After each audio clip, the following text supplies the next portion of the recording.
പുതിയൊരു വീഡിയോയിലേക്ക് എല്ലാവർക്കും സ്വാഗതം. ഞാനിപ്പോൾ ബാംഗ്ലൂർ മൈസൂർ എക്സ്പ്രസ് വേയിലാണുള്ളത്.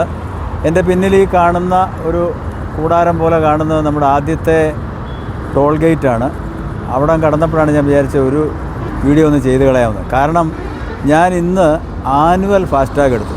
ഒരുപാട് പ്രാവശ്യം എനിക്ക് ഈ ഹൈവേയിൽ ഓടേണ്ടി വരാറുണ്ട്. ഇവിടെ നിന്നാണെങ്കിൽ തന്നെ നമ്മൾ ഒന്ന് വിടുതി കഴിയുമ്പോൾ പിന്നെ മൈസൂർ എത്താറാകുമ്പോൾ ഒന്ന് കോഴിക്കോടിനാണെങ്കിൽ നഞ്ചങ്കോട് കഴിഞ്ഞിട്ട് നമ്മുടെ മുത്തങ്ങയ്ക്ക് മുമ്പ് ഗുണ്ടൽപേട്ട് കഴിയുമ്പോൾ ഒന്ന്, അങ്ങനെ പല തവണയായിട്ട് അടയ്ക്കുമ്പോഴത്തേക്ക് ഏകദേശം ഒരു 400-450 രൂപ ഈ റൂട്ടിൽ ചിലവാകും.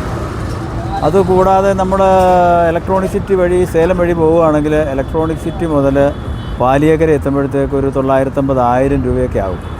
ഇത് നമുക്ക് ഒരു പ്രാവശ്യം കടന്നു പോകുമ്പോൾ വളരെ ചെറിയ പൈസയെ കട്ടാകുന്നുള്ളൂ. പക്ഷേ ഇന്ന് ഞാൻ കടന്നപ്പോൾ എനിക്ക് മെസ്സേജ് വന്നിരിക്കുന്നത്, നിങ്ങൾ ഇന്നെടുത്ത ഫാസ്ടാഗ് മൂലം നിങ്ങൾ ആദ്യത്തെ യാത്ര നടത്തിയിരിക്കുന്നു. ഇനി 199 യാത്രകൾ, ഒന്നെങ്കിൽ 200 പ്രാവശ്യം നമുക്ക് ഉപയോഗിക്കാം, അല്ലെങ്കിൽ ഈ 3000 രൂപ തീരുന്നവരെ ഒരു വർഷം ഉപയോഗിക്കാം എന്നുള്ളതാണ് ഇതിൻ്റെ ഒരു നിബന്ധന. ഇത് വളരെ പ്രയോജനകരമാണ്, ധാരാളം യാത്രയുള്ളവർക്ക് ഉപയോഗിക്കാം. അതുകൊണ്ടാണ് ഇങ്ങനൊരു വീഡിയോ ഇടുന്നത്. ഞാൻ ഏതായാലും 3000 രൂപ എടുത്ത് ഇന്ന് സ്റ്റാർട്ട് ചെയ്തു. ആദ്യത്തെ ടോൾ ബൂത്ത് കടന്നപ്പോൾ വന്ന മെസ്സേജ്, നിങ്ങൾ ഒരു പ്രാവശ്യം ഉപയോഗിച്ചിരിക്കുന്നു, ഇനി 199 പ്രാവശ്യം ഉപയോഗിക്കാമെന്ന് പറഞ്ഞാണ്. മറ്റ് വിശേഷങ്ങൾ പിന്നാലെ.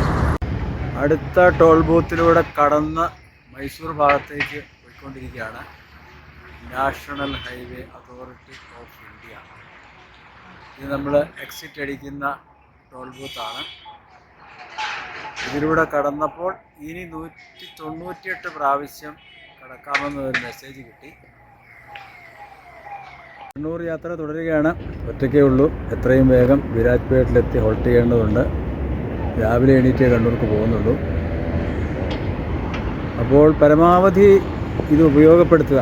വർഷത്തിൽ ഒരുപാട് യാത്ര ചെയ്യേണ്ടി വരുന്നവർക്ക് വാർഷിക വരിസംഖ്യ അടച്ച് ഫാസ്ടാഗ് ഉപയോഗിക്കാവുന്നതാണ്.